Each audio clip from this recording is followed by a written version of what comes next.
Blondin doet.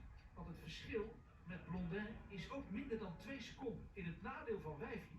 Als Blondin in gaat storten, dan is ook zilver nog mogelijk. En dan is dit een geweldig debuut, hè? Bij de senioren op de wereldkampioenschappen. 3 ronden nog. Haar rondetijd schoot van 33,2 naar 33,7. Ja, dat heeft ze vaker. Vaker de laatste 2 ronden dat ze verliest op het schema, maar ze heeft ook marge. De 4200 meter. En daar staat Bosker. Bosker. Een vriend. Hij gaat moeizamer nu bij Wijfie. En nu naar 53,9 was de doorkomst. Ze heeft nog marge ten opzichte van de Jong. Maar ook de Jong had het moeilijk in de slotronde. Hier zit Antoinette de Jong.